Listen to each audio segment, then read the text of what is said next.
Assalamualaikum warahmatullahi wabarakatuh. Perkenalkan, saya Maisha Firda Areta dari kelas 10 PPL ke-5, nomor absen 15. Jadi di sini saya akan menjelaskan tentang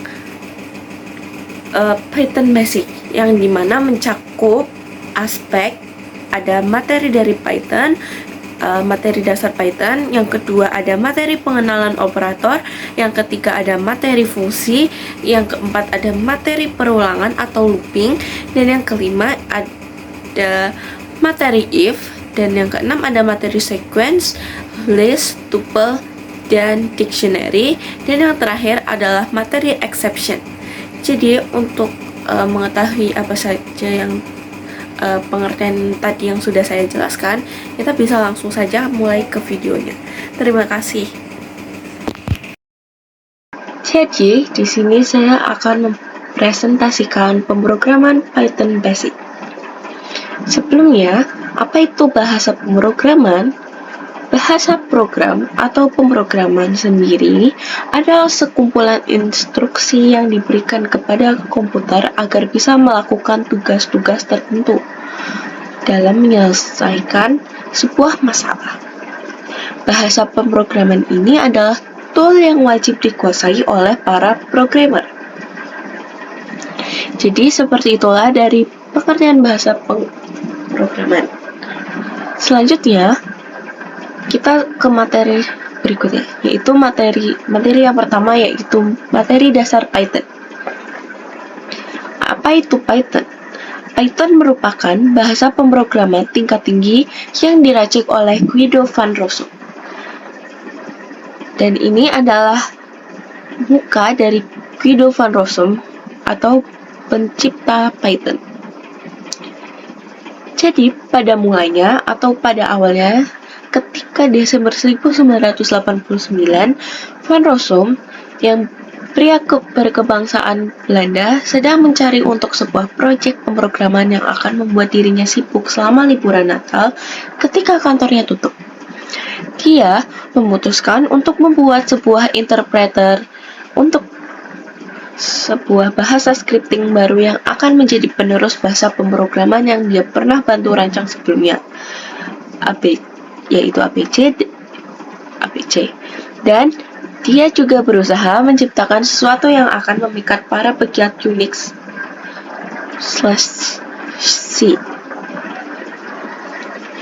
Dia juga menjelaskan bahwa pendahulu Python atau ABC terinspirasi oleh bahasa ZL. Dia memberikan catatan bahwa salah satu pencipta ABC lainnya, Lambert Martens, pernah menghabiskan 1 tahun dengan grup ZL di NYU sebelum menciptakan desain untuk ABC. Akhirnya, bahasa pemrograman Python secara resmi dirilis kepada publik pada tahun 1991. Nama Python sendiri sebenarnya bukan diambil dari nama ular Python, namun Python tersebut diambil dari sebuah acara humor yang ditayangkan oleh channel BBC pada tahun 1980-an yang berjudul Monty Python's Flying Circus, di mana saat itu Monty Python merupakan sekelompok grup lawak yang membawakan acara tersebut, dan Guido van Rossum sangat menyukai acara Monty Python's Flying Circus tersebut. Dan ini adalah poster dari acara BBC atau Monty Python's Flying Circus yang membuat inspirasi nama Python. Jadi, kesimpulannya atau pengertian lengkapnya, Python adalah bahasa pemrograman tingkat tinggi yang serbaguna dan mudah dipelajari. Python memiliki sintaksis yang sederhana dan mudah dibaca. Hal ini menjadikannya pilihan yang populer untuk berbagai macam penggunaan, mulai dari pengembangan web hingga analisis data, kecerdasan buatan, pemrograman jaringan, dan banyak lagi. Untuk timeline sejarah Python, yang pertama, di tahun 1991, Python resmi dirilis. Yang kemudian pada Masih di tahun yang sama, yaitu tahun 1991, Python juga mengeluarkan versi 1.0 yang akhirnya dirilis. Dan pada tahun 2000, Python versi 2.0 telah dirilis.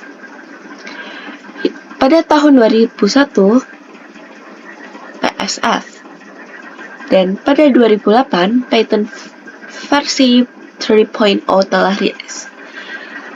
Selanjutnya, pada tahun 2020, Python versi 3.8.2 dan 3.9.0 telah dirilis.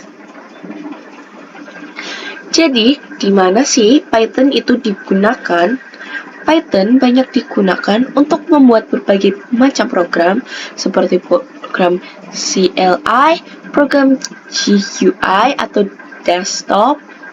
Selanjutnya ada aplikasi mobile, web, IoT, game, program untuk hacking, dan sebagainya. Jadi, kenapa kita perlu belajar Python? Yang pertama itu, Python banyak digunakan di perusahaan besar untuk menganalisis data. Selanjutnya, Python ini cepat karena lebih sederhana dibandingkan bahasa yang lain. Selanjutnya, mudah dipelajari. Yang keempat, ada sekedar hanya ingin tahu saja. Yang kelima, Python itu sangat efektif. Dan yang terakhir, Python itu fleksibel. Masih di pertanyaan yang sama, kenapa kita perlu belajar Python? Python ini, seperti yang dijelaskan sebelumnya, Python ini memang sangat sederhana dibandingkan bahasa yang lain. Karena dilihat dari meme di sebelah, ketika kita menuliskan program di C++ untuk membuat program Hello World, kita memerlukan bahasa pemrograman yang lebih banyak. Begitu pula di bahasa pemrograman Java, JavaScript, masih terlalu banyak untuk membuat program Hello World. Namun, ketika di Python, bahasa pemrograman Python ini, kita hanya perlu menuliskan print, terus tanda petik Hello World. Maka program Hello World ini akan muncul dengan sendirinya. Ketika kita ingin menggunakan Python, tentunya kita harus menggunakan aplikasi. Jadi di sini saya akan menjelaskan cara menggunakan Python di PyCharm. Yang pertama, kita perlu mendownload aplikasi PyCharm tersebut. Di sini saya sudah mendownload PyCharm yang edisi 2023.3.3. Tentunya selanjutnya kita membuka aplikasi PyCharm-nya terlebih dahulu. Yang kedua, kita membuat